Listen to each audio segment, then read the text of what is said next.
ঘূর্ণিঝড় রিমালে ক্ষত বিক্ষত পটুয়াখালী জেলার প্রায় সব বন্যা নিয়ন্ত্রণ বাঁধ। পানি উন্নয়ন বোর্ডের হিসেবেই 22 কিলোমিটার বাঁধ ক্ষতিগ্রস্ত হয়েছে। জেলার বিভিন্ন নদীর 200-রও বেশি পয়েন্টে বাঁধ ভেঙে যাওয়ায় আতঙ্কে নদীর পাড়ের মানুষ। পানি উন্নয়ন বোর্ড জরুরি ভিত্তিতে ক্ষতিগ্রস্ত বাঁধ মেরামত করলেও স্থায়ী বাঁধ নির্মাণের দাবি জানিয়েছে এলাকাবাসী। আহসানুল কবির রিপনের তথ্য ও ছবিতে প্রতিবেদন। ঘূর্ণিঝড় রিমালের প্রভাবে জলোচ্ছ্বাস হয় 8 ফুটের বেশি। বেড়ে যাওয়া পানির স্থায়িত্বও ছিল অন্য সময়ের চেয়ে অনেক বেশি। এতে আগুনমুখা, বুড়া গৌরাঙ্গ, পায়রা, তেতুলিয়া সহ বিভিন্ন নদীর 2 শতাধিক পয়েন্টে ভেঙে যায় বাঁধ। অমাবস্যা পূর্ণিমায় বাড়ে নদ নদীর পানি।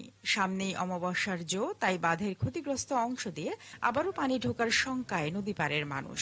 একবার নদী বাড়িঘর ভেঙে গেছে, আর একবার রাস্তার কুলে উঠেছি, সেই বাড়িঘরও ভেঙে গেছে।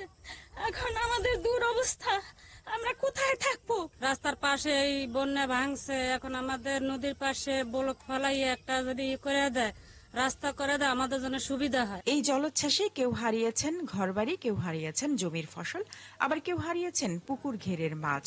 রাস্তাঘাট হয়েছে ক্ষতবিক্ষত, তাই স্থায়ী বাঁধের দাবি তাদের। খাওয়া দাওয়া 3 দিনের ভিতরে হয় নাই, চুলো টুলো সব তলাই গেছে, ঘর দর তলাই গেছে, মানে না খাইয়ে অনেক মানুষ রয়েছে। অমাবস্যা তোমার আসার আগে বেরিবাদের আটকানোর প্রয়োজন, না হয়তো মানুষ চলাচলতি এবং দুর্ভোগের শেষ থাকবে না। ক্ষতিগ্রস্ত এলাকা পরিদর্শনে গিয়ে পটুয়াখালী 1 আসনের সংসদ সদস্যও বলেন, স্থায়ী বাঁধ ছাড়া এই সমস্যার সমাধান সম্ভব নয়।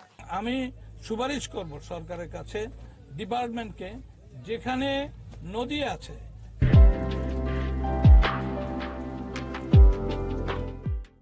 যেখানে ঝুঁকি আছে সেখানে পার্মানেন্ট কাজ করতে, পার্টিকুলারলি একদিনই তো সব করা যাবে না, পর্যায়ক্রমে ইনশাল্লাহ আমরা এই 5 বছরে এই কাজগুলো করব। আর পানি উন্নয়ন বোর্ডের কর্মকর্তারা জানালেন, স্থায়ী বেড়িবাঁধ নির্মাণে তাদের পরিকল্পনার কথা। যেটুকু ক্ষয়ক্ষতি হয়েছে অবশ্যই সেটা অবর্ণনীয়। আমরা চেষ্টা করছি মাননীয় প্রধানমন্ত্রীর নির্দেশনা যে আগামী বর্ষা মৌসুমের আগে আমাদের এই যে ঝুঁকিপূর্ণ যে জায়গাগুলো আছে বা যে জায়গা দিয়ে পানি ঢুকছে সেগুলো আমরা মেরামত করে দিব।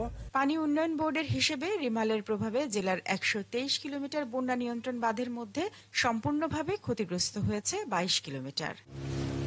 শারমিন স্বপ্না, 71। ক্ষতিগ্রস্ত বাঁধের খবর জানবো আমরা। আমাদের সাথে পটুয়াখালী থেকে এখন যুক্ত হচ্ছেন আমাদের সহকর্মী আহসানুল কবির রিপন। রিপন, এখানকার ক্ষতিগ্রস্ত বাঁধের কারণে কোন কোন এলাকায় জোয়ারের পানি ঢুকে যাওয়ার শঙ্কা রয়েছে জানতে চাই বাঁধগুলো দুর্বলতার কারণ কি বাঁধ নির্মাণে গাফিলতি, নাকি এই যে প্রকৃতির নানা সময় তাণ্ডব সেটাই কারণ?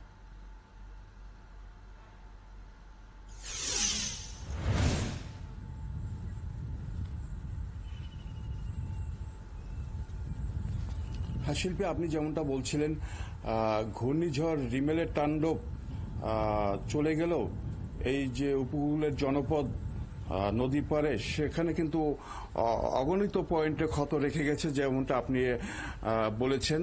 তো আমি এই মুহূর্তে পায়রা নদীর পারে রয়েছি। এই জায়গাটা হচ্ছে পটুয়াখালীর দুমকি উপজেলার আঙ্গারিয়া ইউনিয়নের বাহেরচর গ্রাম। আপনি দেখতে পাচ্ছেন আমার সামনে এই যে বন্যা নিয়ন্ত্রণ বাঁধ, এটা কিন্তু অলরেডি ছুটে গেছে বলাই চলে।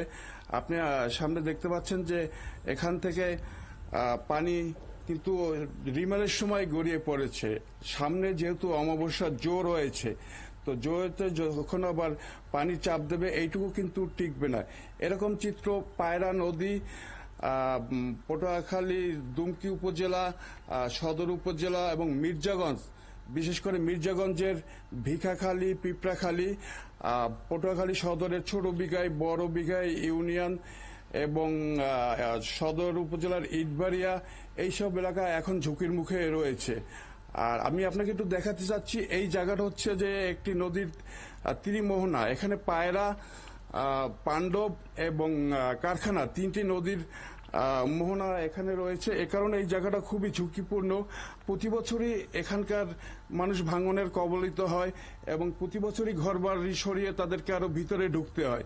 এখানকার মানুষ আমাকে যেটা জানিয়েছে যে 50 বছর ধরে তাদের এলাকার মানুষ এই ভাঙ্গনের শিকার। তাদের অনেকের জমি নদীর ওপরেও চলে গেছে, মানে নদী ভাঙতে ভাঙতে এদিকে এসে গেছে। তো শিল্পী, আপনাকে আমি আরেকটু বলতে চাচ্ছি যে শুধু পটুয়াখালীর এই অঞ্চল না, পটুয়াখালীর যে উপকূলীয় রাঙ্গাবালি এবং যে কলাপাড়া, গলাচিপা, বিশেষ করে আগুনমুখা, দারচিরা নদী, তারপরে রয়েছে তেঁতুলিয়া, এইসব জায়গায় যে অনেক জায়গায় ভেরিবাঁধ নেই বললেই চলে। বিশেষ করে রাঙ্গাবালির চর আন্ডা, তারপর নয়ার চর, এইসব এলাকা ঝুঁকির মুখে রয়েছে। এছাড়া পানপট্টি লঞ্চঘাটের পাশে, সেখানেও কিন্তু অলরেডি বাঁধ ছুটে গেছে।